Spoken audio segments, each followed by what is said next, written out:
Please the court, counsel, Mr. Stein, ladies and gentlemen. On March 17th of 2024, Kayla Rincon-Miller was shot and killed during an attempted robbery that targeted both herself, Luann Dejet, and Emma Wright. That's what this case is about here today. The perpetrators of that robbery arrived in a gray Nissan Pathfinder that was driven by the defendant, Thomas Stein. That vehicle stalked those three girls back and forth on a dark road where those three young women were all alone. Ultimately, that car made a U-turn, back, flashing the high beams at the three girls, and immediately the occupants of that vehicle jumped out saying, "Give me your shit." This was a robbery from the moment that happened. Each of those three girls had guns in their faces by their attackers. In moments from those car doors opening, shots rang out and Kayla Rincon-Miller dropped to the ground. The car, filled with all those occupants again, raced away directly back to the home of Thomas Stein. Over the course of the trial, you received as jurors a whole host of evidence. And quite honestly, in this case, it ran the gamut of the type of evidence that jurors can receive in a case. You heard testimony from eyewitnesses, testimony from investigating officers. You saw video evidence, that PowerPoint that put together all of those points of travel, the Hertz tracking, the tower data from cell phones, the license plate readers, the traffic cameras. You heard forensic evidence from the crime scene technician who went to the scene of the crime and collected the evidence. You heard some forensics from Amy Schober, who put together some information from you based on the details of the investigation related to the firearm and the injury to Kayla Rincon-Miller's chest. You also heard from the medical examiner about her expertise and examination of the autopsy that was conducted on Kayla Rincon-Miller. And you also had the benefit of hearing from both of the two charged co-defendants in this case. The court will be giving you a whole series of instructions, and we often refer to it as a packet. But honestly, in this case, it's essentially a book. It's large, it's voluminous, it's going to take a little while to get through them, but as jurors, you will get a copy of that to take back with you. So you don't have to be concerned about taking notes and trying to remember what the law is and the other information provided in those instructions, because not only will the court read it out loud on the record, but you will get a copy of that to bring back into the jury room with you.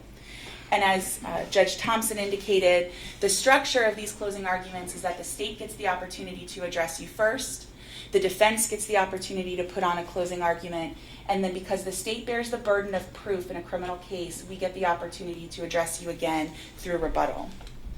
And so I want to take my time during this closing argument to talk to you about some of these instructions that you're going to receive from Judge Thompson. A lot of them are somewhat common sense, things like weighing the evidence, about discerning whether someone's telling the truth or whether you find something to be reliable or credible.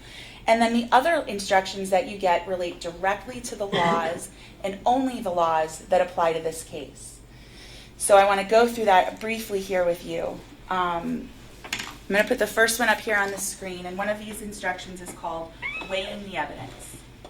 And the point of this instruction is that you can believe all, some, or none of everything you heard here during the course of the trial. It's up to you as jurors to determine what you believe, what you think fits with the other evidence in the case, and simply what makes sense to you based on your assessment of that testimony and evidence. You determine what's credible and what's reliable, and this is that everyday concept of trying to decide what is being told to me and whether that's true. Things like, did the witness seem to have an opportunity to see and know the things about which they testified? Really basic example, did the arriving officer, Officer Vega, who arrived on scene, try to talk to you about the autopsy? No. That's an exaggerated version of that. But at the same time, did the girls who were the eyewitnesses to the event that survived, did they try to talk to you about what their perceptions were based on the very extenuating circumstances of the trauma they experienced? We can't forget that Luann Dejet and Emma Wright were not just witnesses to their friend being shot and murdered in front of them. They were victims of an armed robbery themselves on a dark road in an unexpected event. So you have to consider what they heard, what they saw in that context. Additionally, you have to consider whether the witness had an accurate memory. Were they honest and straightforward in answering the attorney's questions? And that goes for both sides. Some of the questioning got a little bit contentious, and you can consider how those questions were asked, how they were responded to, and also the nature of the questions. Were they confusing? Do you believe the witness understood the questions being asked of them, and was the response responsive to that? Were they evasive in trying to answer those questions? I'm going to skip down here. Does the witness's testimony agree with the other testimony and other evidence in the case?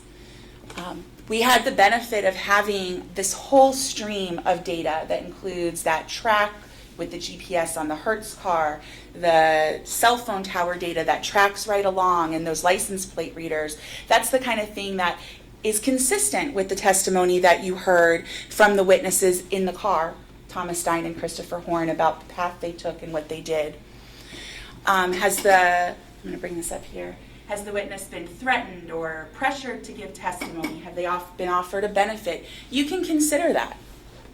It's important that you can consider that and whether that person provided testimony willingly. Does the witness have an interest in the outcome of the proceedings? That's important as well, because the defendant made himself a witness in this case when he elected to testify. It's on the last page of this instruction.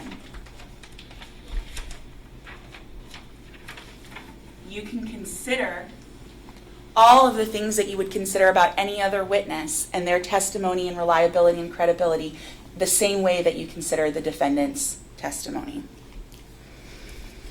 One of the other things that is important we discussed during voir dire has to do with reasonable doubt. And in this whole book of instructions you're going to get, it's loaded with definitions. This means that, this is defined as something else. You're going to receive all of that. But what's really interesting is that the definition of reasonable doubt is actually a non-definition. A reasonable doubt is not a mere possible doubt, a speculative, imaginary, or forced doubt.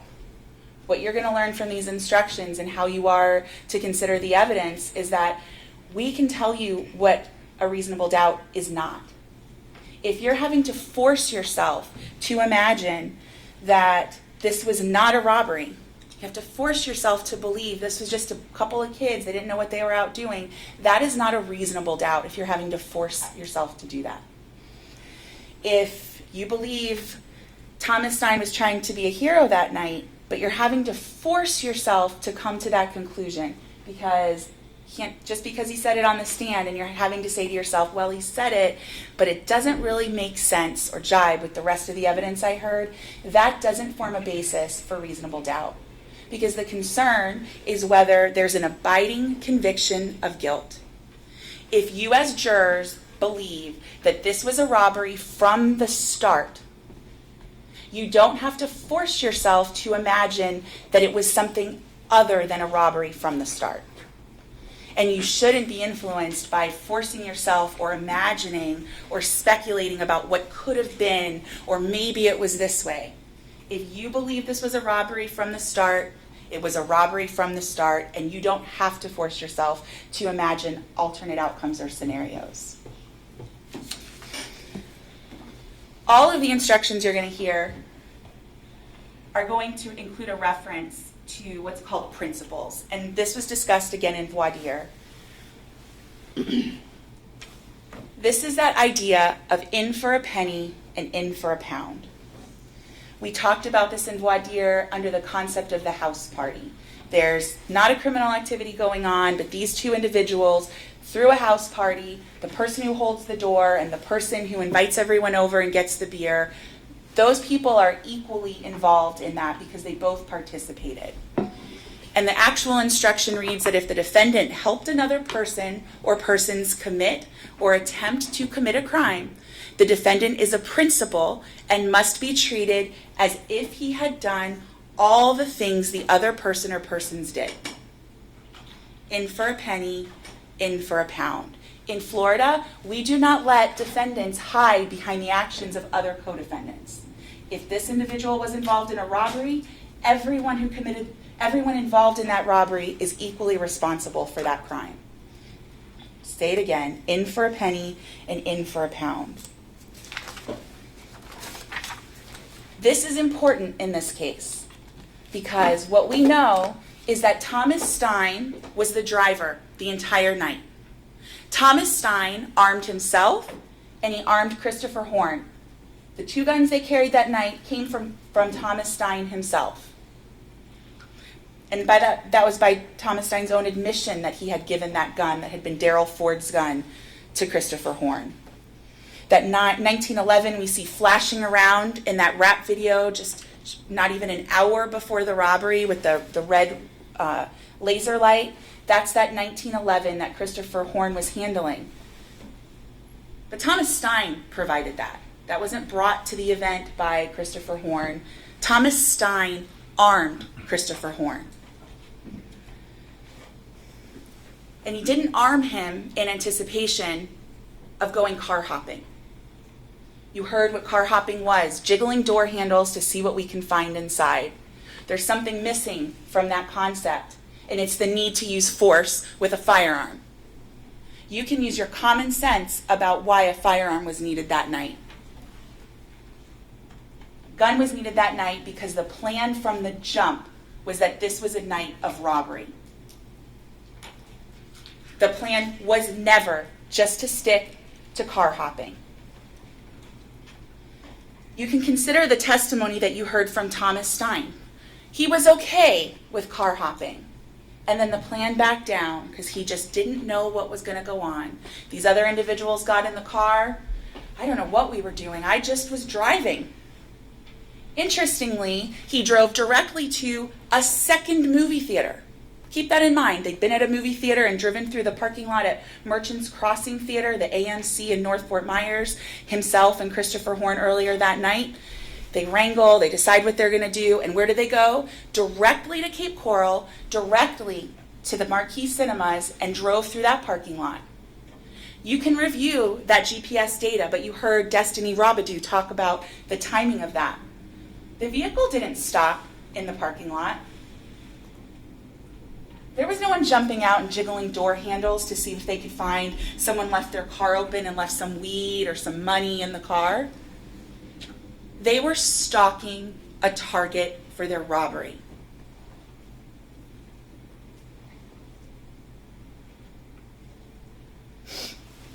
When Thomas Stein was asked on the stand, once you picked up the other people that you're saying you picked up in the church parking lot, what was the plan?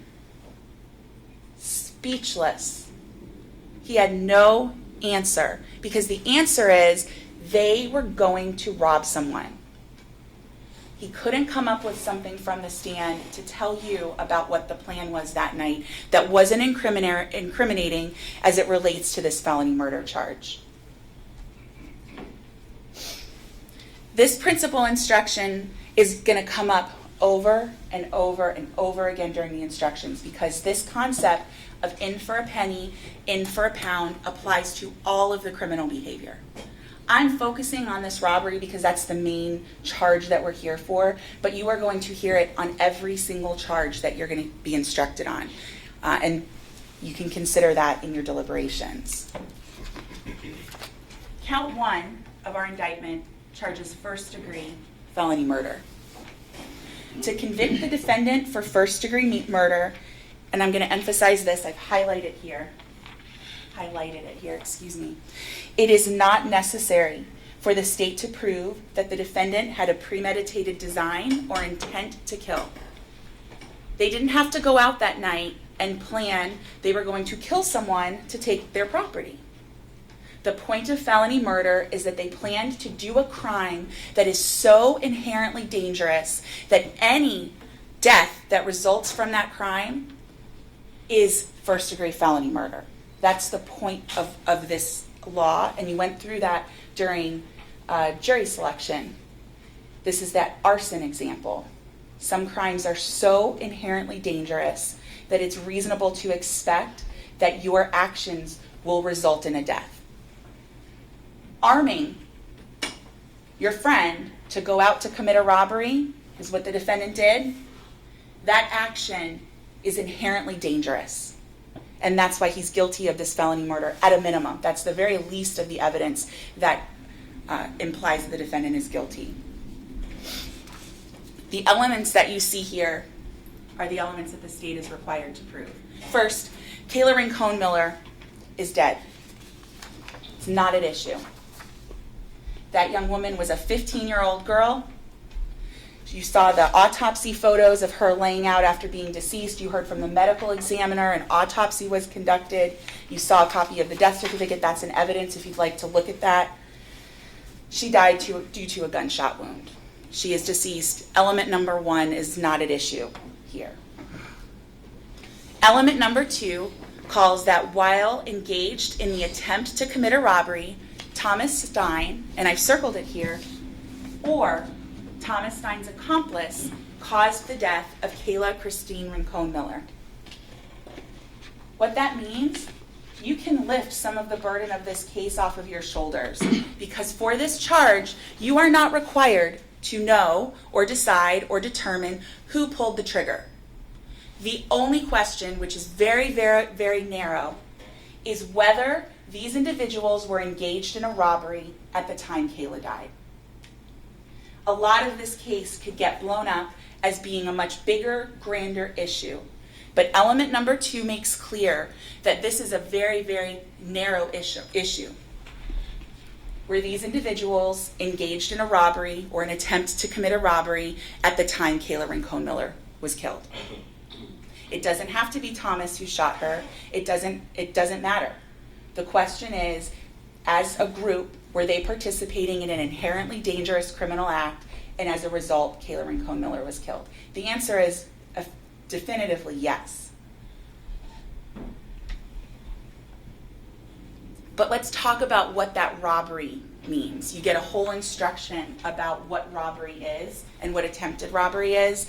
I want to talk about that, and I think it's easiest to work backwards. So at the end of the instruction, you get this principles again that I told you would see pretty much on repeat, okay? The principle theory applies to the robbery that we're talking about. If Thomas Stein did anything to incite, cause, encourage, assist, or advise, then he is a principal. And if he's a principal, again, then he is treated as if he had done all the things the other person or persons did. The attempt simply means they tried to do a robbery, but they failed. You heard there was a scuffle, a struggle. Kayla fought back against the person trying to rob her. Emma had a bag across her body. She was not giving that bag up. Luann DeJet had a bag under her arm. She didn't give that up. Just because they weren't successful at committing this horrific attempted crime, it doesn't mean that they get away with it. If they attempted to do it but failed, it's still an attempt to commit that robbery. And then the elements about the robbery itself.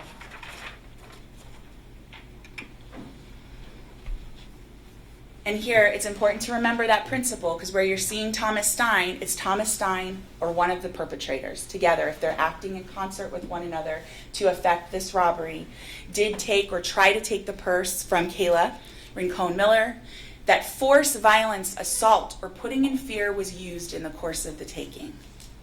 You can think about the rapid nature of how this happened. Once that car turned around, the lights flashed, the doors open, and in an instant, give us your shit, give me your shit.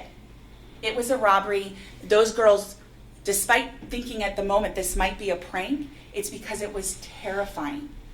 They were armed individuals with these girls on a dark street where there was no one else around.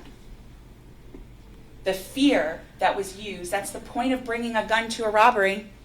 You want to scare the victims into giving the property that they're trying to take.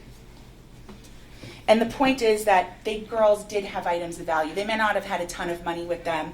Their purses had value. They had items in their purses that had value. And the point is that they were trying to take something that didn't belong to them, and it wasn't just a joke. They weren't taking it temporarily to give it back.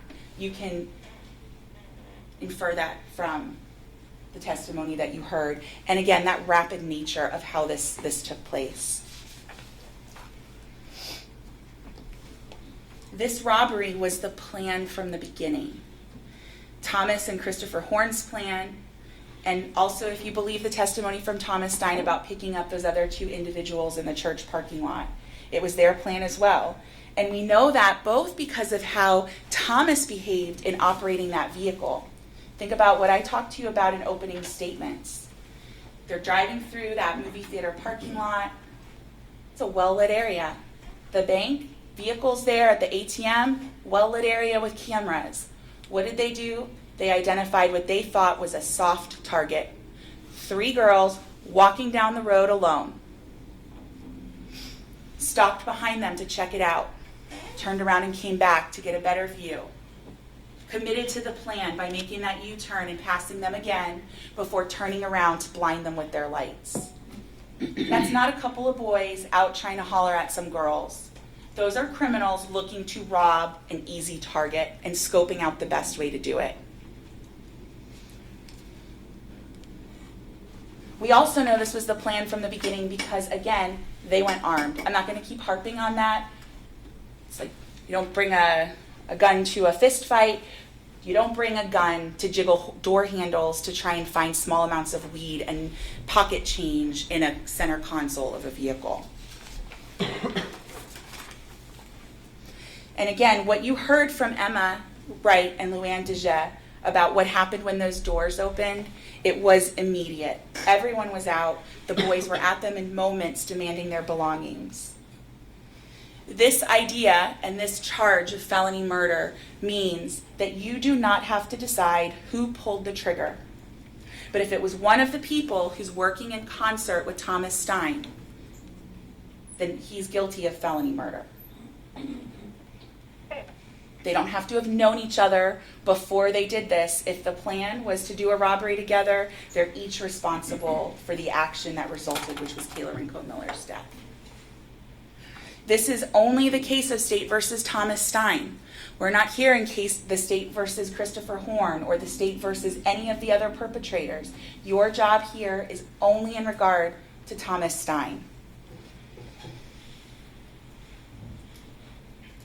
Again, Thomas Stein supplied the car, he supplied the weapons, he has supplied the escape.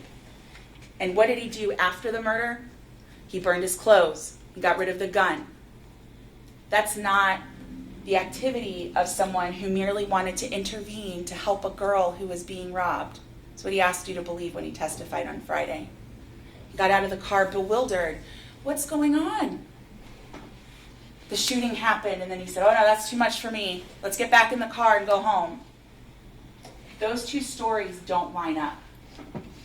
He wants you to believe he was going to be the hero that night and rescue Kayla from JD, who was going to jump out and was struggling with her, and they were fighting. Because I'm just going to get between them. Just going to get between them. Weigh that evidence to decide whether you think that's credible based on the circumstances, based on him driving the car that stalked those girls in order to do that robbery.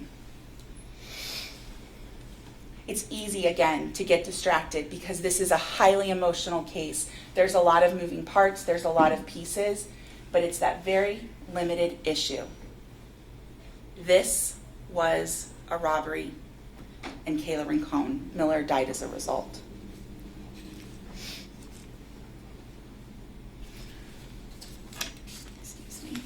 And then here in element number 3, in first-degree felony murder, Thomas Stein was the person who actually killed Kayla Rincon-Miller, or she was killed by a person other than Thomas Stein, but both the person who killed her and Thomas Stein were principals in the commission of the attempted robbery. That's that element 3.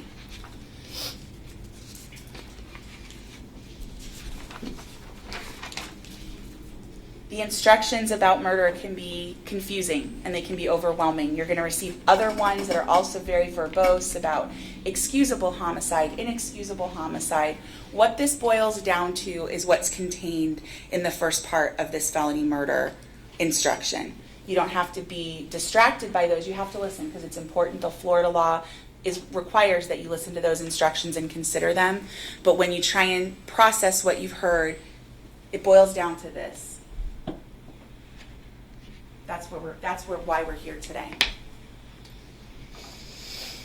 The primary question is, was Thomas Stein involved in the robbery? When the answer is yes, the verdict is guilty as charged on count 1. The verdict form, there's an instruction before you get the verdict form, and it talks about if you return a verdict of guilty, it should be for the highest offense on the verdict form that's been proven beyond a reasonable doubt. You're going to receive information on some lesser included offenses. I'm going to talk about this briefly in a moment. But I bring this up because first degree felony murder, letter A on the verdict form that I'm going to show you, is the highest offense charged for count 1. It's just in case it would be confusing. This is a copy of the verdict form. I placed it on the viewer. The special additional instructions that you're going to get are related to count 1. Those involve whether Thomas Stein actually possessed the firearm. Did he have a gun in his hand? Was he armed at the time? Those are all special instructions that the judge has to give you.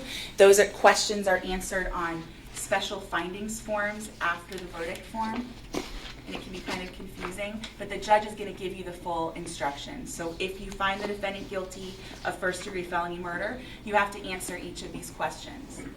I want to point this out because what you answer on this special findings form has no impact on whether this is felony murder. The robbery gone wrong relating in the death is one inquiry itself, and if you find guilty of that, then you have to answer these questions. But if you find that the defendant didn't have a gun at the time, it doesn't mean he's not guilty of the felony murder. And I just want to make sure that everyone's clear on that because these are voluminous and somewhat confusing instructions. In addition to this main charge in count 1, you will receive instruction on lesser included offenses. And when you hear those instructions, you might think to yourself, oh, that kind of sounds like this, or maybe it's this instead. And I want to point out that second-degree murder, it's a killing. Someone's dead, in this case Kayla Rincon-Miller.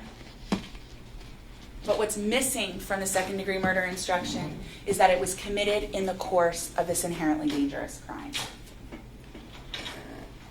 The court is going to instruct you on this, but I think it doesn't apply here because where we're at for the highest offense charged is that this was a robbery, and in the course of the robbery, Thomas Stein, or one of the co-actors, also committed the murder. That's what makes it felony murder. And so second degree murder is something you're going to receive an instruction on, but we're missing that component of it being committed in the course of this dangerous crime. Same thing goes for manslaughter. You'll receive an instruction on this. And again, there's someone who's been killed, but again, it's missing that component of it being in the course of this very dangerous crime. We have just a moment.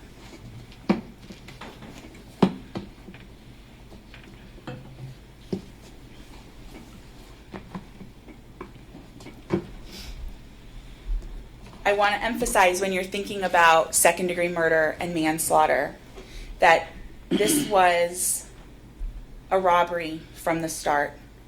Thomas had secured the vehicle to drive, which, mind you, was his mom's rental vehicle as a 16-year-old. He obtained the guns, which he says are normally stored in his mom's gun safe, but he had to get those out, have access to them. He didn't just keep it at home like the marijuana he says he's allowed to smoke in his yard in a controlled environment. He took that rental car, he put armed people inside with his guns, and he went to the scene. Under no circumstance is it believable that Thomas Stein is the only one in that vehicle that didn't know this was going to be a robbery. And that's what you'd have to believe to think that this event happened the way that Thomas Stein told you that it happened. He asked you to believe that these people got in the car. They're a lot more thug than him. He really didn't know what to do. They were Christopher Horne's friends. Is that plausible? Does that make sense? You watch the video that they made 45 minutes before Kayla's murder, what they were going to get up to. Is it plausible that Thomas Stein is the only one? He's the innocent party here. He didn't know what was going to happen.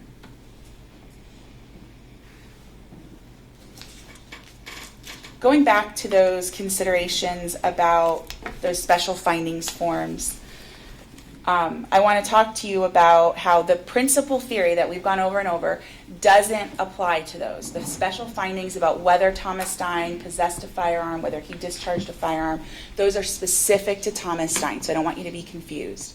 And again, your determination of that doesn't have any impact on the finding of felony murder. But it's important because you heard some evidence that you can consider about whether it was Thomas Stein who fired that shot. You heard from the medical examiner, and I'm placing Exhibit 7D up on the screen. You heard from the medical examiner that this image was taken of the gunshot wound to Kayla Rincon-Miller's chest. She pointed out to you this area of abrasion here in the photograph.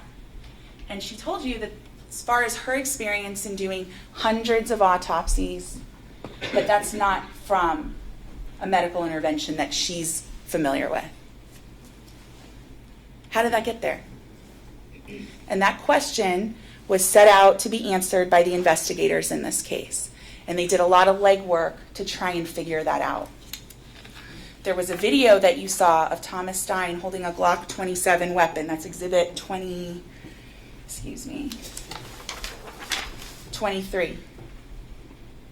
Sure I give you the right number. Exhibit 23. A screenshot from that was taken of Thomas Stein holding that Glock 27. And you heard from the detectives that they were able to slow that video down and identify a serial number on the gun.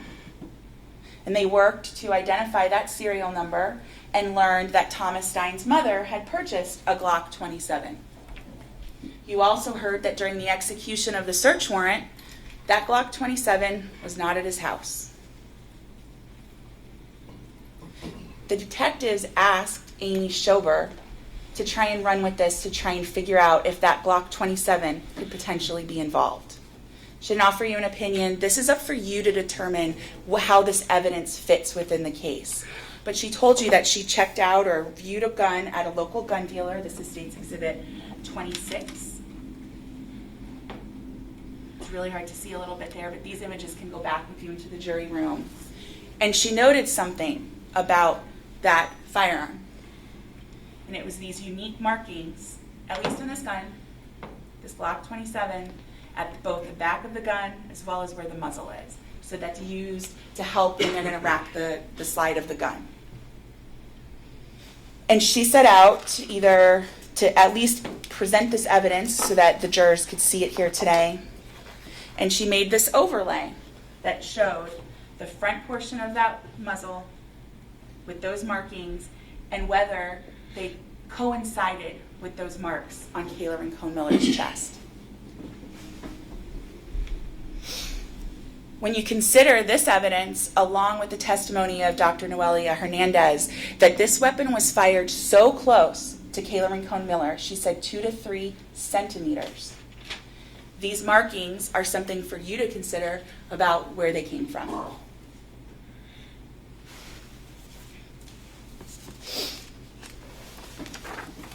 This case involves a tremendous amount of circumstantial evidence.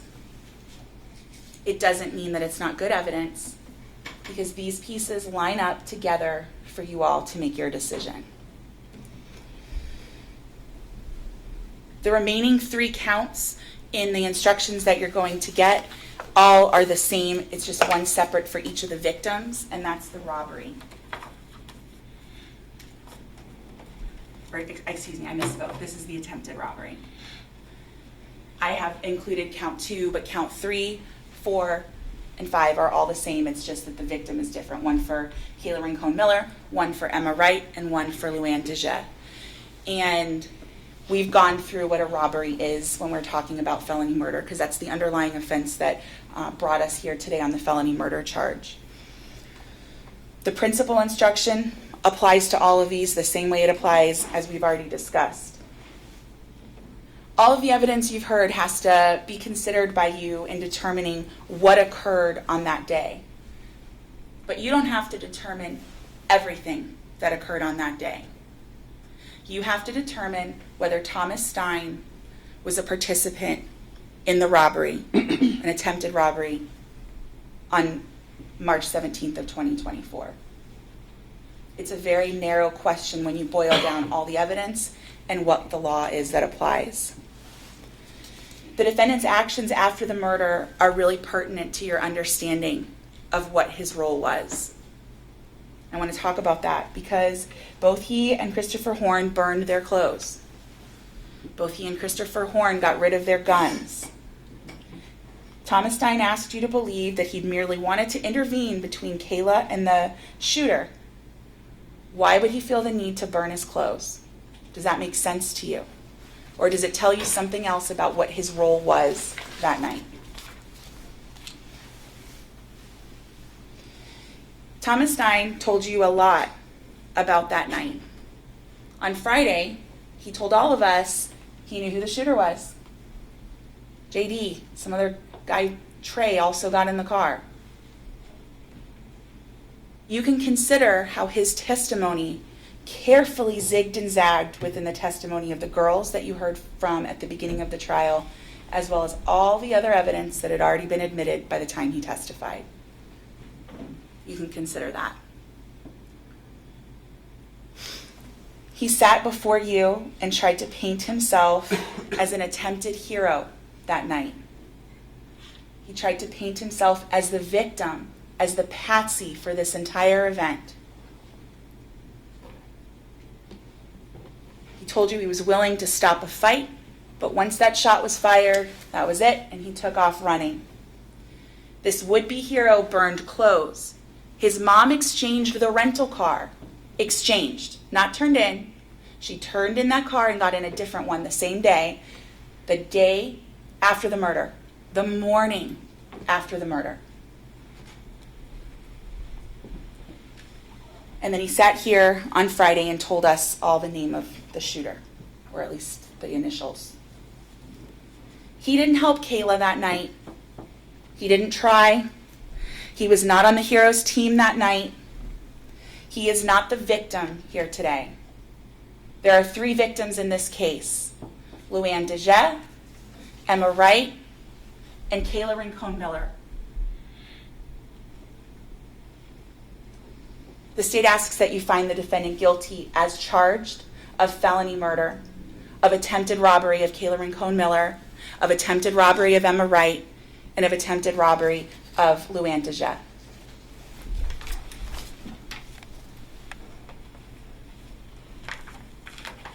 Sweetie. Good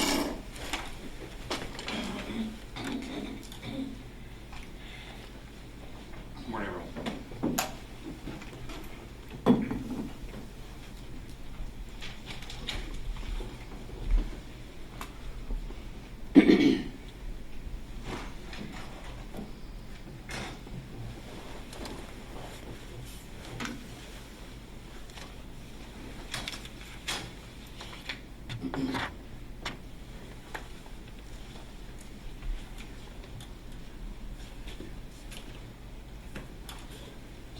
There was a robbery, right? Kayla was shot. And in the state's theory of the case, that equals felony murder. But there's a problem with that.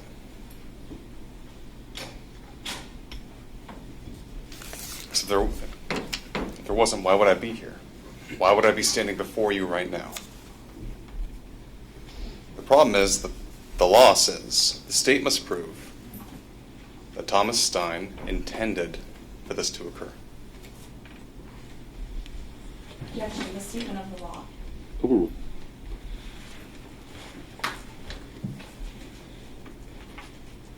There are 4 main lies told by Christopher Horne. 1, the shooter was. The shooter was this guy, Jaden. This is just a made-up name I picked out of a hat.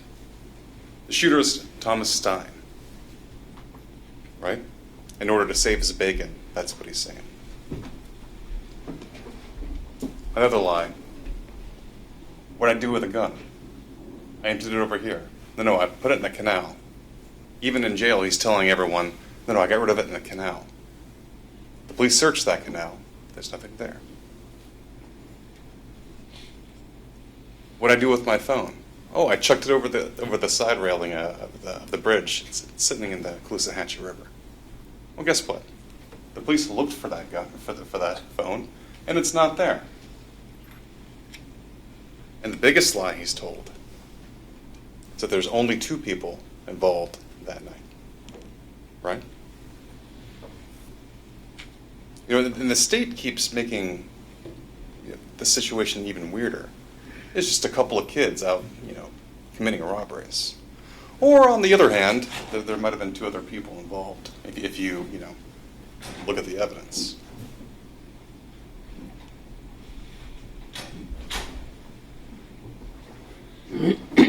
Of the 4 people that got out of the car that night, only 3 had the intent to commit a robbery.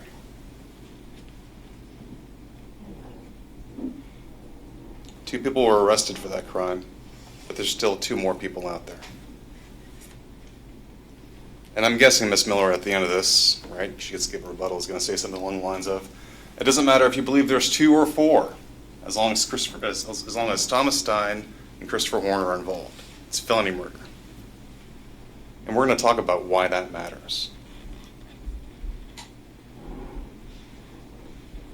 Because at the end of the day, there's only one person on trial today. That's Thomas Stein. At the start of this case, the state makes all these promises to you in their opening statement, right? Do you remember? I asked you to write them down if you could. Because they have to keep those promises to you. And they said...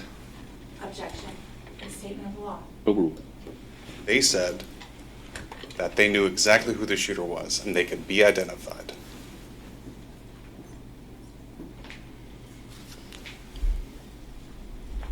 The state has served you 13 different witnesses. 13. Right? Let's pretend it's like we're sitting down for this fancy dinner. 13 different witnesses. 13-dish main course. Some, like Luann Dejai, very straightforward, right? Her testimony has been unchanging. She is a victim in this case. Absolutely, 100% agree with you.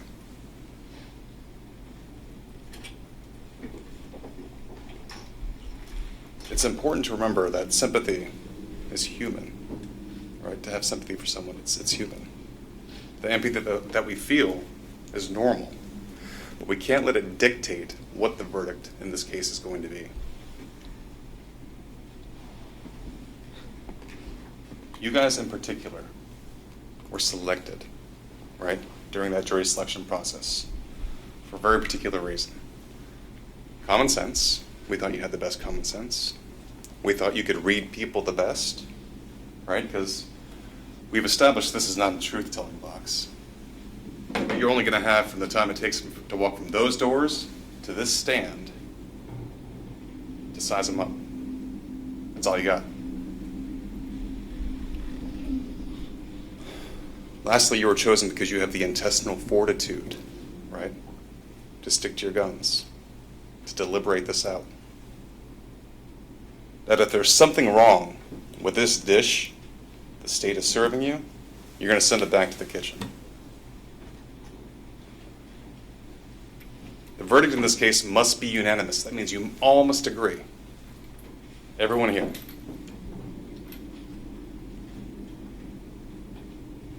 Did the state prove the burden beyond and to the exclusion of all reasonable doubt? Right? And here's the question.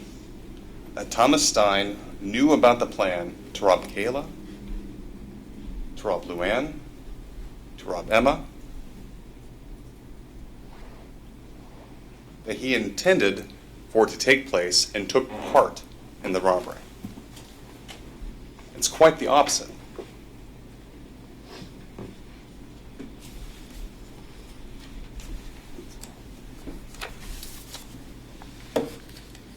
And again, reasonable doubt, right? We talked about reasonable doubt during the voir dire. Whenever the words reasonable doubt are used, you must consider the following. A reasonable doubt is not a mere possible doubt, a speculative, imaginary, forced doubt. Such a doubt must not influence you to return a verdict of not guilty if you have an abiding conviction of guilt. But on the other hand, if, after carefully considering, comparing and weighing all the evidence, there is not an abiding conviction of guilt, or if having a conviction, it is one which is not stable, but one which wavers and vacillates. The charge is not proved beyond every reasonable doubt, and you must find the defendant not guilty because the doubt is reasonable.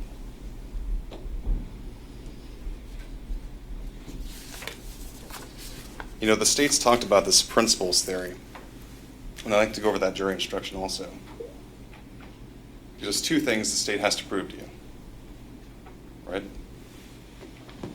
If the defendant helped another person or persons commit or attempt to commit a crime, the defendant is a principal and must be treated as if he had done all the things the other person or persons did if the state proved beyond a reasonable doubt. Here we go. 1, the defendant intended the crime to occur. You'd stop. Did the state prove beyond a reasonable doubt, right? Did they give you any evidence that he intended for this to occur? Testimony of one man, Christopher Horne. And the defendant did some act or said something that was intended to, and that did incite, cause, encourage, assist, or advise the other person or persons to actually commit or attempt to commit the crime.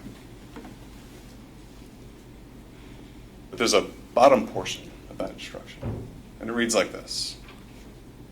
Mere knowledge that the underlying attempted robberies are being committed and mere presence at the scene is not sufficient to establish that Thomas Stein is a principal to felony murder. You know, we talked about this a bit in voir dire. When Mr. O'Brien, who's sitting over here, he's from, I think it was Boston. You know, he's talking about the star athlete that had his whole life in front of him. And he was with those kids that went in and held up the store clerk. And now he's serving life. In Florida, it's a bit different. The state must show that there was intent for that crime to have occurred, right? You can't just sit there. It's got to be more than that.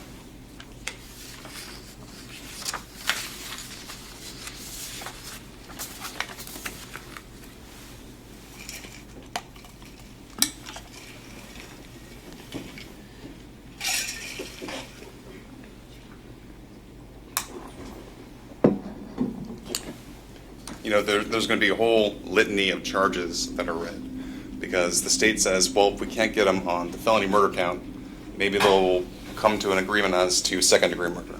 No, not going to agree to that. We'll go with manslaughter. It's in this state of the law. It's a mandatory. Overruled. They can ask for lessers, in this case, than they have. But after each lesser, you're going to have the same instruction on principles, right? And you're going to have the same instruction as to independent act. If you find the crime of attempted robbery was committed, an issue in this case is whether the crime of attempted robbery was an independent act of a person other than Thomas Stein. An independent act occurs when a person other than Thomas Stein commits or attempts to commit a crime which Thomas Stein did not intend to occur, in which Thomas Stein did not participate, and which was outside of and not a reasonably foreseeable consequence of the common design or unlawful act as contemplated by Thomas Stein. If you find the underlying crime of attempted robbery was an independent act of another person, then you should find Thomas Stein not guilty of the crime of attempted robbery. And here's the thing. If you find him not guilty of the crime of attempted robbery, you must find him not guilty of felony murder. That's what we call an interlocking charge. Okay. So let's talk about the testimony that we received. And I'm gonna break them down in chunks with the exception of one. Detective Lalandra, I'm going to kind of save for the last because he was the lead detective kind of putting everything together. So in terms of law enforcement, our investigation witnesses, we have Officer Vega. He's first on scene, and he did his best to render aid to Kayla. But what do we know from his testimony? There are 4 or 5 subjects. He's fresh on the scene. We know there's 4 or 5 subjects. Gray SUV, going that way. 1 was a white male, 3 black males. Sergeant Gunn. He failed to collect DNA from the hospital when he was on scene. And that's okay. We're doing okay. But why else call him? But for the simple fact to recount the very emotional moment Kayla's parents found out that she had passed.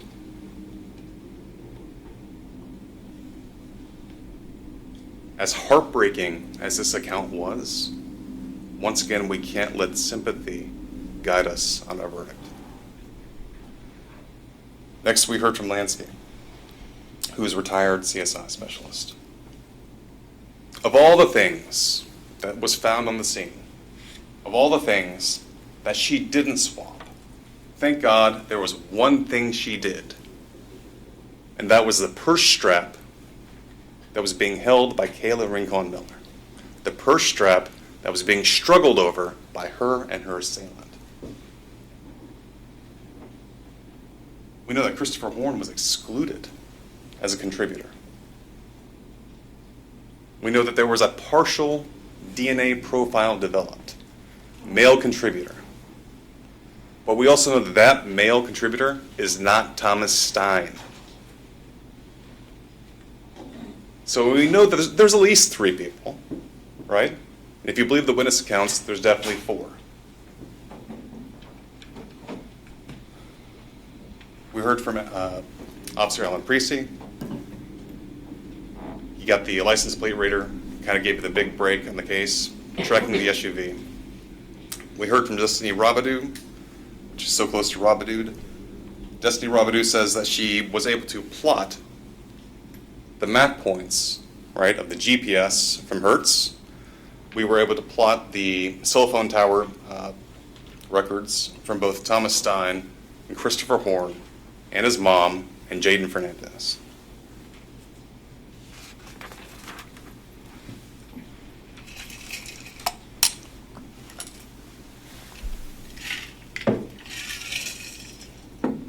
We heard from Amy Schober, who is an employee at the Cape Coral Police Department, and she's the CSI specialist, right?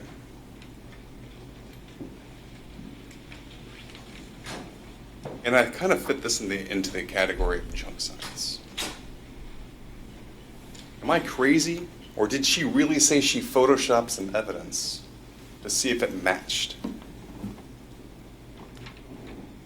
It was made to fit. And that's the overarching theme of this case. Did she test any other weapon, including the 1911 that we know was on scene, right? Well, no. I just tested what Detective Lalandra told me to test. She considers herself a forensic scientist. That's not how scientists behave. We heard from Detective Scarlato. He introduces this video with Christopher Horne, right? He's waving around this 1911 with the laser and the pistol grip.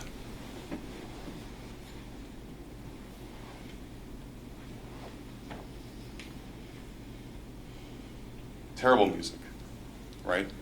And the state is trying to make this connection. Oh, but listen to the lyrics. The lyrics themselves give you the plot. It doesn't. I heard this phrase, demon seed? What does that even mean? Detective Scarlato,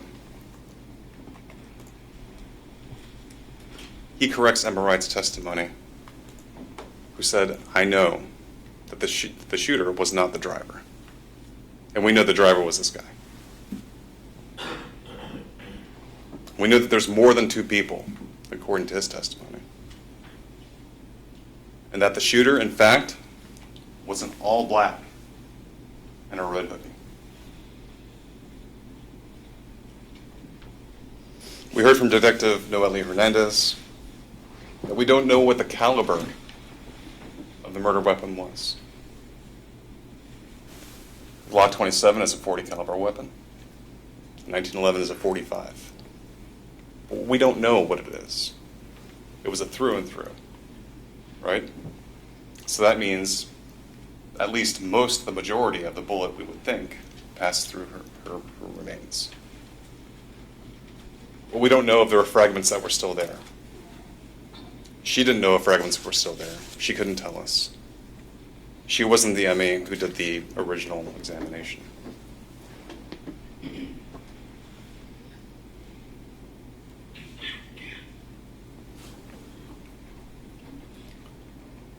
In terms of non-law enforcement witnesses, we have Jessica Stein. She's a single mom of 8. She has 4 kids living with her at home. We put this picture of her home before you to consider. She tells us how she was threatened by the Horne family. Listen, it's very clear Thomas is going to be arrested, but I need you to keep my son's name out of his mouth. They even offered to pay for his lawyer, not me. We heard that Christopher Horne Sr., Chris's dad, who's got some knowledge of criminality, says this is how you dispose of evidence.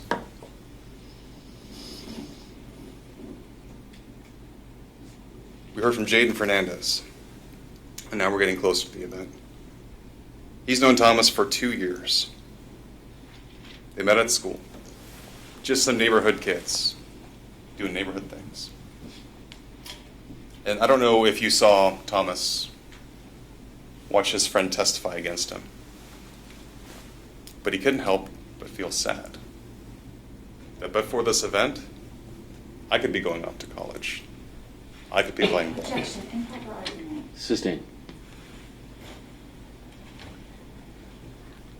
You know, but he's got this strange category of friends, right?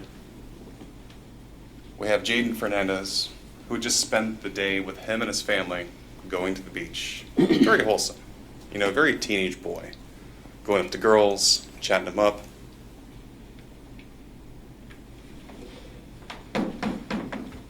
We asked Jaden, did Thomas have any ops? And for us older folks, ops means opponents or people that you have beef with. His face kind of screwed up. Thomas didn't have beef with anyone. And Thomas definitely never said, I want to rob a Chico. Or I want to catch a body. And these are 2 statements that Christopher Horne said.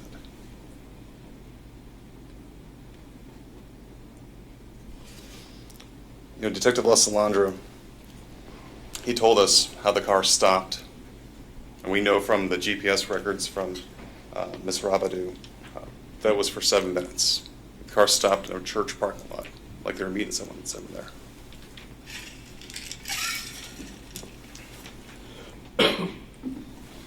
The car parks next to him.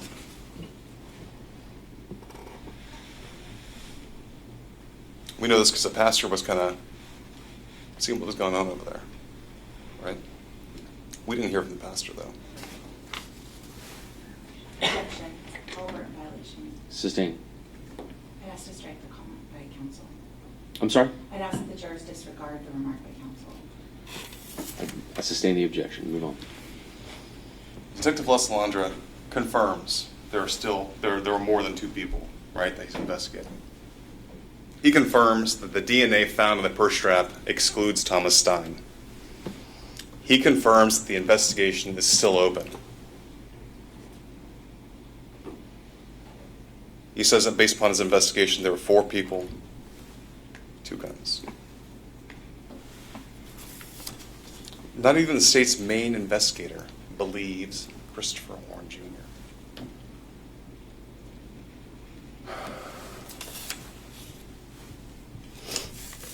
Let's talk about the victims in this case.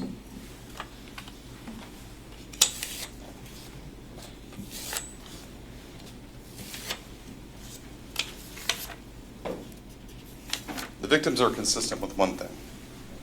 They said that there's 4 shooters. One, the most obvious, was a white male, right? We know this because he slowed down to 5 miles an hour as he passed him, and he's checking him out, his arms on the window. They could see that he has blonde hair, and he's looking at them so hard, and they're looking at him so good, they can tell he's got blue eyes.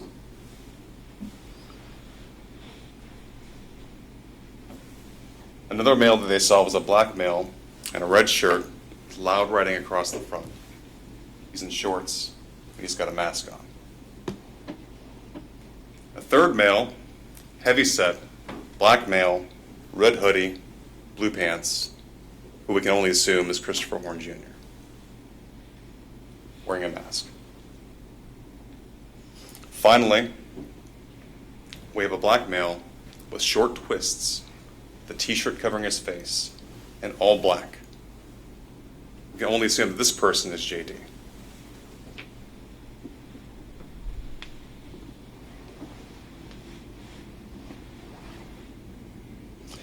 But when I asked her about the 4 people at the scene, she makes this comment to us. She thought, I was talking to Emma, and we thought to ourselves, am I crazy? Am I crazy? Luann, what do you mean by questioning your own sanity? Why would you do that? Maybe we didn't see the things we thought we saw. We're talking about perception.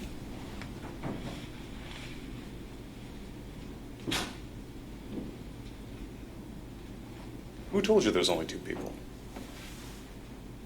The state did. Because that fits that square peg into that hole.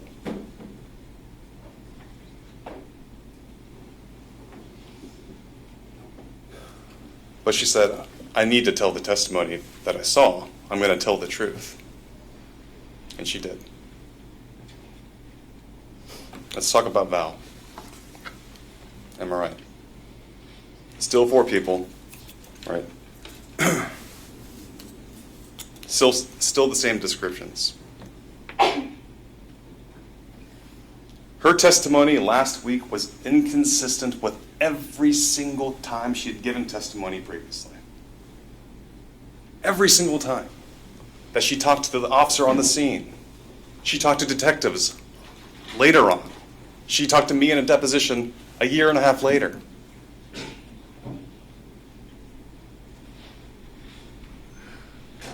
She was 100% certain, her words, not mine. The driver was not the shooter. The driver was not the shooter. That Thomas ran in front of her to the 2 people, to Kayla and the person, her assailant, that were struggling. Who we think at this point is JD. And a shot rang out.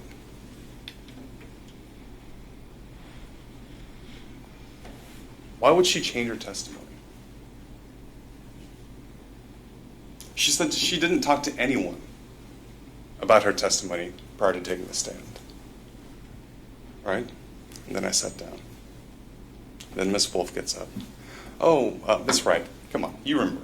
You and I had that conversation, right? We had that conversation. And upon your reflection, after these years, upon your reflection, the shooter is now the driver. Why would she claim that? When she walked through those doors, and she stood here, held up her hand, swore to tell the truth, she looked over at this table. She recognized a person that was there.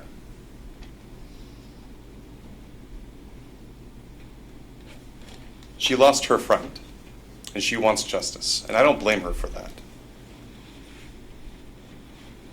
Someone should pay. But here's the thing. Justice doesn't cut corners. And the right people should pay for this.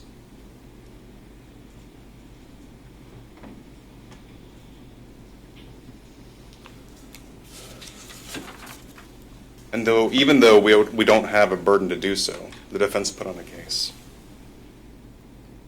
And we made mention in the opening statement of the state's star witness, right? This co-defendant that was there. This testifying co-defendant, this flipping co-defendant, this rat, whatever you want to call him, right? He was bought at a high price.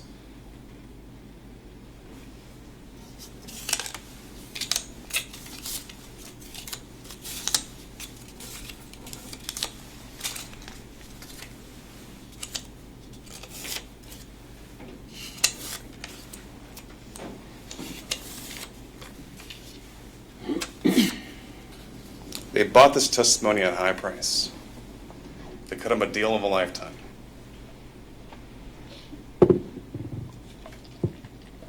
At his age, he will be out still in his 30s. If, big if, he's not caught lying on the stand.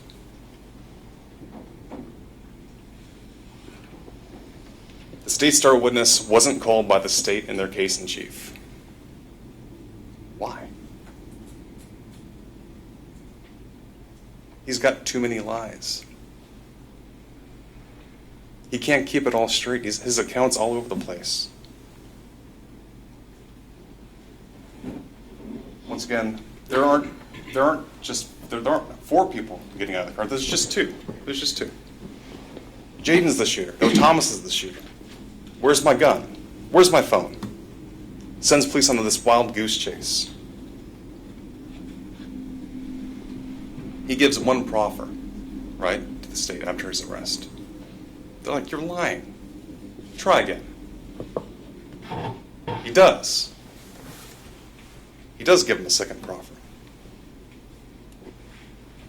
But now it's made to fit. There's still only 2. He gets to keep his deal, protect Trey and JD,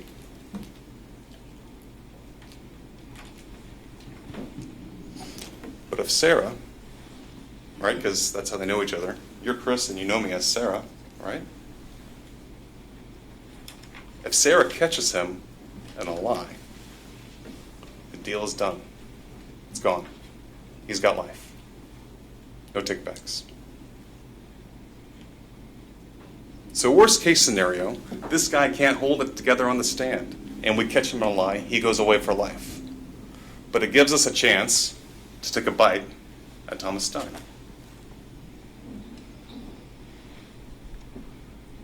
It's a gamble by the state.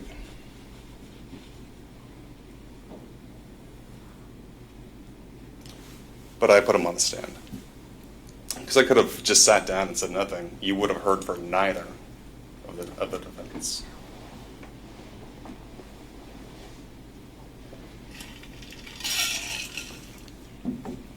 Because in Florida, life means life. That's what Christopher Horne is looking at. He goes into a box, and after he's dead, he's carried out of the box.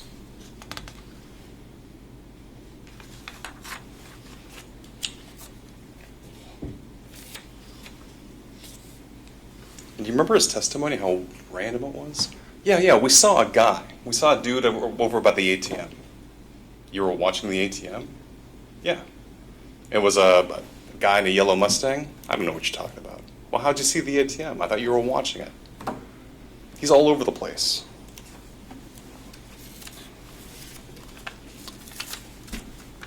Detective Les Landra tells him this. During one of his proffers, it's like, you know these new cars, these newfangled cars? They are so highly technologically equipped, I can tell when the doors are opened. And that's when Christopher Horne says, oh, well, you see, when I was running back towards the car, I was so confused as to where I was sitting, I opened the back door first, closed it, and then opened the front door and got in.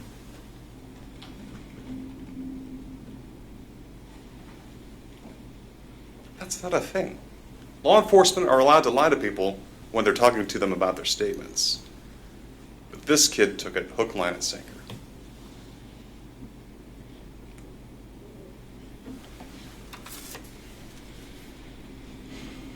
We talked about that timeline, right? He is arrested. His mom and his dad and his aunt are arrested for witness tampering. He gives a proffer. He gives a second proffer. The charges against his family are dropped. And now he's here testifying before you folks.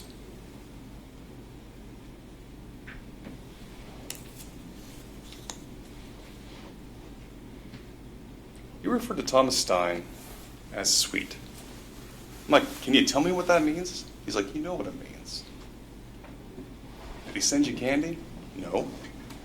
He mail you a Christmas card? No. That means Thomas Stein is sweet, which is meaning Thomas Stein will do what I tell him to do. I can go to his house, smoke his cartridges, smoke his weed. He can give me a ride, drive me around. He'll do what I want him to do.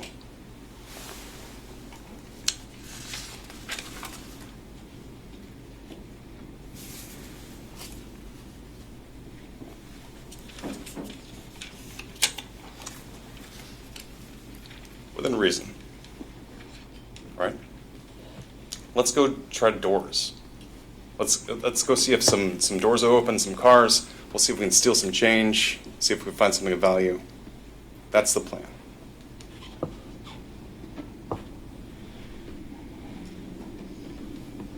Why do we need Christopher Horne? Why does the state need Christopher Horne to testify? Because there has to be one iota of a plan that was formulated between the two co-defendants and the other two boys that later got in the car. They have to answer, did Thomas know a robbery was about to go down? They have to answer that question. And the defense having no burden put it in front of you. So next we heard from Thomas Stein. And I'll have to admit, right? He's on the trial for his lifetime right now. He's got everything to lose in this case. But still, even with that grain of salt, he's more credible than Christopher Horne. His story makes more sense based upon the forensic evidence. I exposed Thomas to the cross-examination of Miss Wolfe, right? Knowing she would get to question him. Because that in this case, in particular, you have to hear it from the horse's mouth.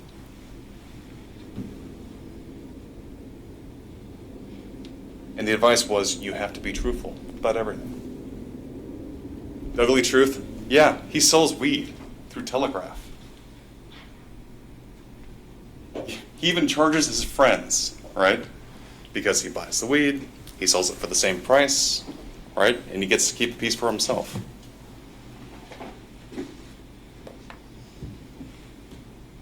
He didn't have to, but he still had to testify how he got rid of the gun. Because you, as the jury, would want to know why and how it happened. This is based upon the advice of Horne Sr. He admits to hanging out with Christopher Horne Jr. He advises that the plan was to try door handles, so they start driving around. What do kids do on a Friday night or on a Sunday night at the start of spring break? Everything's closed. What are you going to do? You drive around. You just drive around. There's a gun in the car. Because Christopher Horne likes to pretend they're hard. But the tenor, right? The atmosphere in that car changes when these two guys got in at that church at North Fort Myers. They're just driving around. You heard Thomas say it felt awkward, like I didn't really belong there. Like these three guys knew each other, but not me. So let's look at this. What indicia, what facts indicate Stein knew the plan to rob these girls? Because that's the ultimate question that we have to answer. If he knew about the plan, then he's involved in the robbery. He's involved in the robbery. He's guilty of felony murder. But if he doesn't know about the plan to rob, and he's not involved in the attempted robbery, then he's not guilty of felony murder. So Tom and these three guys, they're driving down the street, and they see three pretty girls walking. And they're going to do what other teenage boys do. They slow down. They're checking them out. Thomas, in his gullibility and his stupidity, right? This is the plan, to rob them. In his stupidity, he's just looking at them, right? Staring at them. What's up, ladies? They're giggling at him. He's not wearing a mask. These other boys are in the shadows. He's got a cell phone on him, right? Obviously, if you're going to go and commit crimes, you should have your cell phone on you. He goes live on Instagram that night. What's up, Felina? What's good, JJ?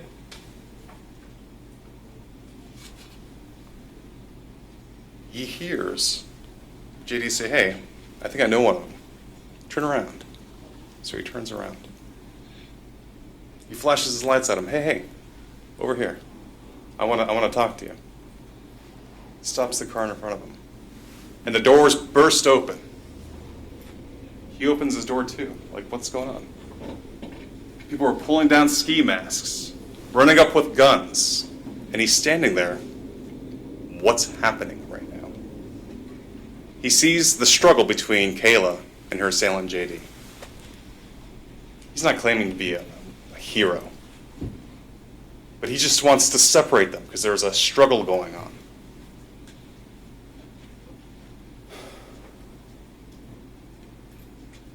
A gunshot rings off.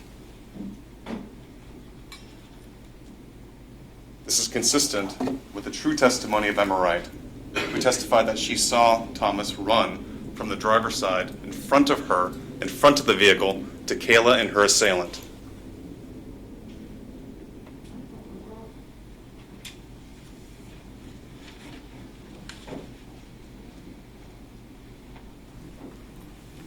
This is my last chance that I have to have a word with you. The state gets to get up here and try to rebut everything that I'm telling you now. But I need you to keep this in mind. Is there a reasonable doubt that Thomas Stein in this case didn't know that a robbery was going down? Based upon what we absolutely know to be true. That he slowed down, showed his face, not wearing a mask, had his phone with him, stood at the door, tried to intercede.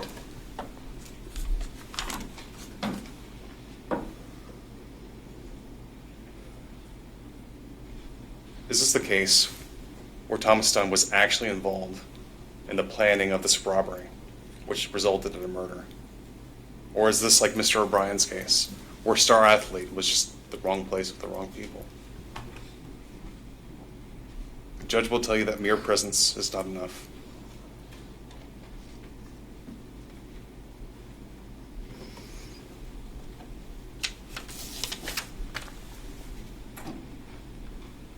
Once again, Ms. Miller gets a chance to get up here, and she may say it doesn't matter, it's 2 or 4.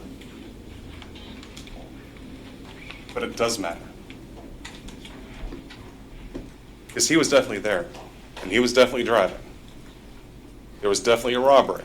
The question is, did he know? And at this point, we have conflicts in the evidence between Christopher Horne's testimony, which is highly questionable. Even taking Thomas's testimony out of it, just look at the facts. Just look at the facts.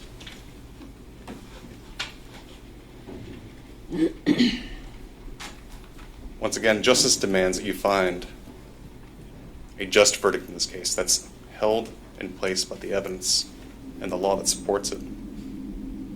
The right people have to answer for this tragedy. Thank you.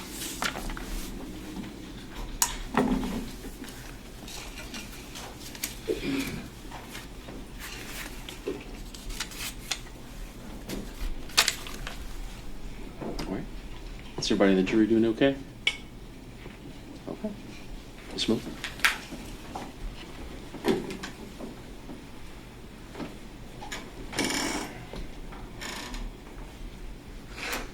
Ladies and gentlemen of the jury, Kayla, Emma, and Luann were the victims on March 17th, 2024. Don't be fooled by Thomas Stein's testimony. Don't be fooled by the lies he told you. He was not a victim. He was going out by his own admission to commit crimes that night. He told you he and Christopher Horne Jr. were going out to go car hopping. They were going to break into cars and steal whatever valuables they could find. They were not going to choir practice at church. They were not going to see the movies like our victims were. They were going to commit crimes. And at some point, their decision to just break into cars changed into robbing someone, changed into putting firearms in people's faces to get more and to get whatever they could get. Because it's more likely that a person has valuables on them than in their car. And you as jurors don't have to decide when that plan was formed. It could have been formed early in the night. It could have been formed when those calls were made between Christopher Horne and Thomas Stein and arranged for... It could have been made when they arranged to be picked up. When Christopher Horne sent that message of his address, they could have already had the plan to commit robberies. You don't have to decide that. Maybe the plan for Thomas Stein to engage in a robbery was when those doors opened. But what we know is that he participated in that attempted robbery of those girls. He may not have decided to rob 3 girls that night, but when he stopped his car and shined his lights on them and got and hopped out of that car as fast as he could, all while yelling, "Give us your shit," he was attempting to rob them. He played a role. He was not going there to hit on the girls. He didn't roll by them and roll down the windows while they all leaned out and said, hey girls, what's up? Can we get your number? No, he rolled slowly past them, drove by, drove around, and drove back to them where he quickly pulled his car at them, shined his lights, and they all hopped out of the car. And when I say they, it could have been 2, it could have been 4. It depends on whose testimony you believe. The victims say there were 4. And the state never told them to say otherwise. What do you know about the number of people involved in this case? What you know is that Detective La Salandra turned over every stone to try to put anybody and everybody on scene that night. He did tower dumps, and if you recall, the only people whose numbers hit all 3 of those towers were the 2 defendants charged for felony murder. And if you recall, there were only them and one other person who hit the church tower and the crime scene tower. And the 3rd person was an Uber Eats delivery driver who had nothing to do with this crime. But what you remember, Detective La Salandra told you, if we could put anybody else at that scene, if any other information came forward, he would investigate it, and if he could prove that they also assisted in a robbery, they also could be indicted for first-degree felony murder. Ladies and gentlemen, you don't have to decide. You don't have to decide. Remember what we talked about in voir dire. The state has elements to prove, and my co-counsel went over the 3 elements to prove first-degree felony murder. We don't have to prove whether there were 2 or 4. In fact, if you had to go back there and decide how many people were involved with this robbery, you might have a reasonable doubt because there's conflicting testimony about how many people were involved. But there's not conflicting testimony that Thomas Stein was a participant in that robbery. And I'd like you to remember that Christopher Horne was never called by the state. And why is that significant? Because he's not a star witness. He had no evidence that the state needed to prove the charges against Thomas Stein. We didn't call him. You heard from all the state's witnesses, and then the state said, we rest, and we sat down. And the defense elected to call him. And as far as witness testimony, you can believe any, all of, some of, or none of the witnesses' testimony. You get to decide what you believe Christopher Horne was telling you, whether it was true or not. You get to decide how much of Thomas Stein's testimony to believe. And I would suggest to you that they're both lying. They're both giving information that's not supported by the evidence in this case. Defense talked about principle, that the defendant intended the crime to occur. He intended the crime of attempted robbery to occur when he armed himself, when he armed his co-defendant. He gave him the firearm. He gave him that 1911. And Madam Clerk, I'm going to ask that you pull that exhibit with the firearm of Jaden Fernandez holding the firearm. Thank you. And I'm going to get back to that in a moment. There's numerous parts of the evidence that you can look to decide whether the defendant intended for the crime to occur. Both girls testified that the car doors flew open and everybody jumped out, and that Thomas Stein immediately went toward Kayla. He didn't jump out confused, shocked about, oh my God, I didn't know that there was going to be an attempted robbery. I thought we were just getting the girls' numbers. That's a preposterous thing to believe. That's a forced doubt. One second. I'm sorry. Denigrating the defense, Judge. Overruled. It's preposterous to believe Thomas Stein's testimony that they were there to get girls' numbers. These men were armed with weapons, with firearms. They had masks, and they obviously had to have a conversation about what they were doing when those doors came open. To believe that Thomas was just this innocent, oblivious person going from car hopping to getting girls' numbers is a forced doubt.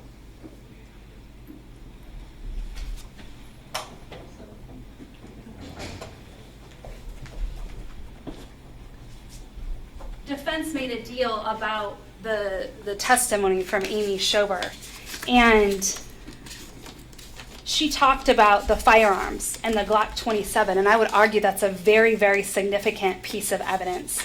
And Amy Schober did testing, and she used Photoshop, but what did she tell you? She didn't alter or try to change the image. She locked it in so that she could make it the same size, scale-wise, to match the autopsy photo. And you saw the autopsy photo, the scale that showed that what they used to take those photographs, and then she used that same scale to make the firearm image fit the same scale as the wound.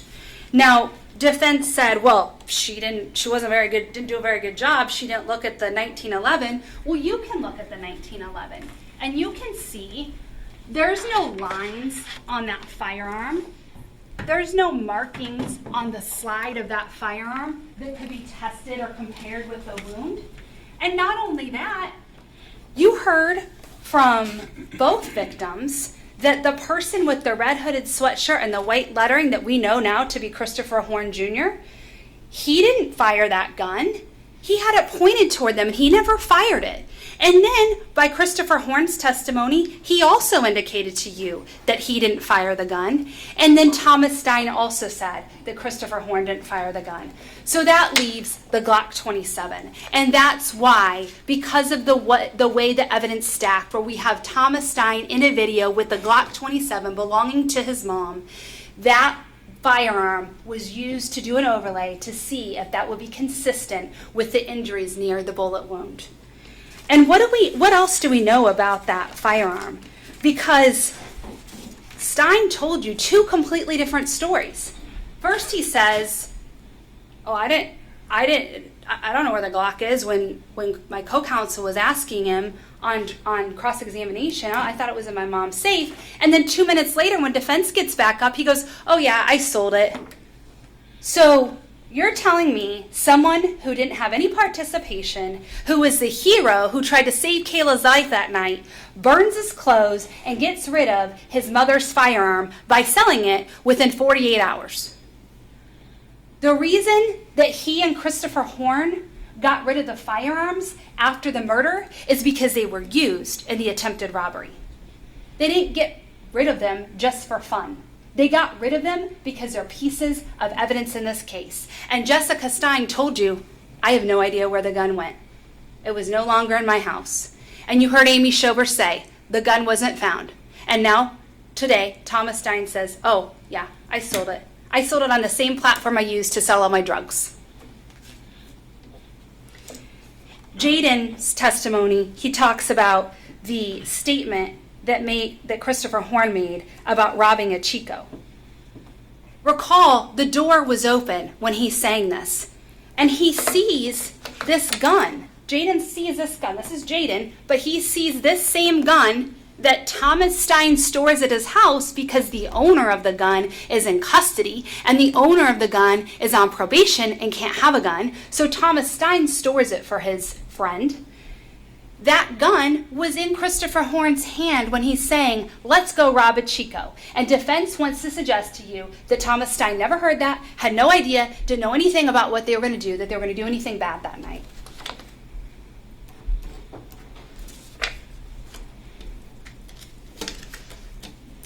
Defense went past Jessica Stein quickly because Jessica Stein is a problem for the defense.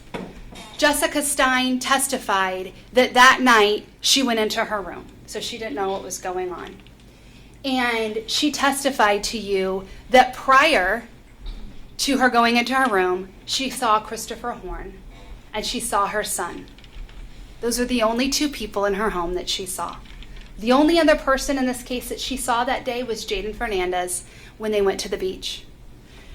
She also stated that she doesn't know where the gun is.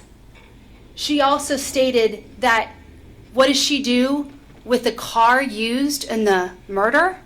She gets rid of it the next day. What else does she tell you? She went to a park, not with JD or Trey. She goes to the park with her son, with Christopher Horne Jr., and with Christopher Horne's family to talk about how to get rid of the evidence. Both of those boys were involved, and the families got together because they needed a plan at how to avoid detection, how to avoid arrest. Jessica Stein knew what was going on, and she knew she had to assist in keeping her son from getting arrested.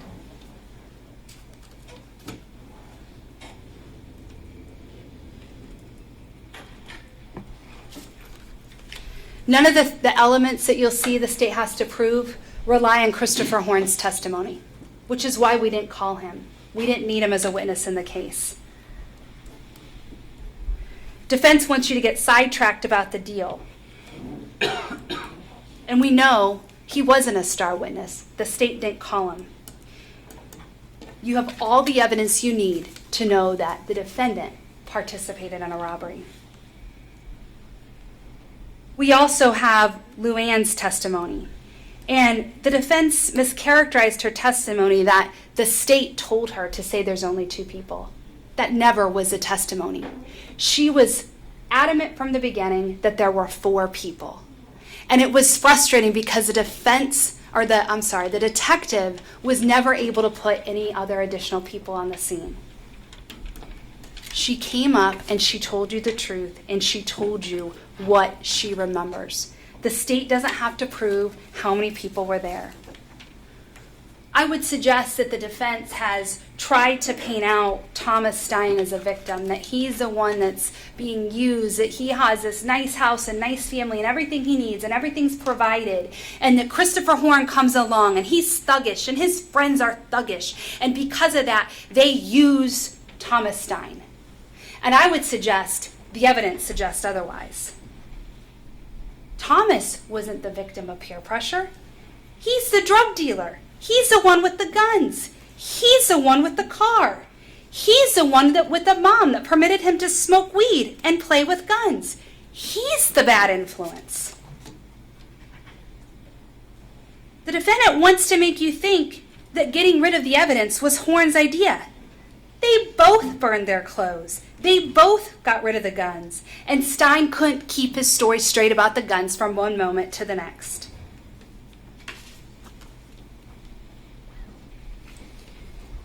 This isn't a popularity contest. This isn't about who has money and who doesn't and who has a better family.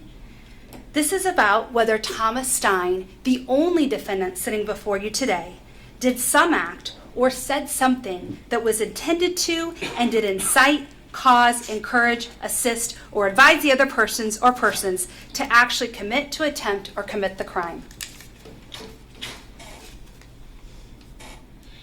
You saw the videos of Thomas Stein right before the murder. That wasn't a guy who was on his way to pick up chicks. Guns and masks are not how you pick up chicks. He didn't transition from car hopping that night to trying to pick up girls.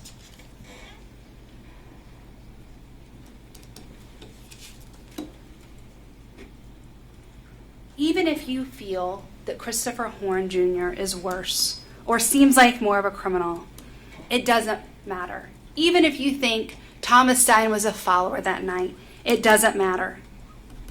Not having the idea for the crime, not coming up with a plan, doesn't give you a pass. Nowhere in the instructions will you see that the state has to prove whose idea it was or when the idea came about.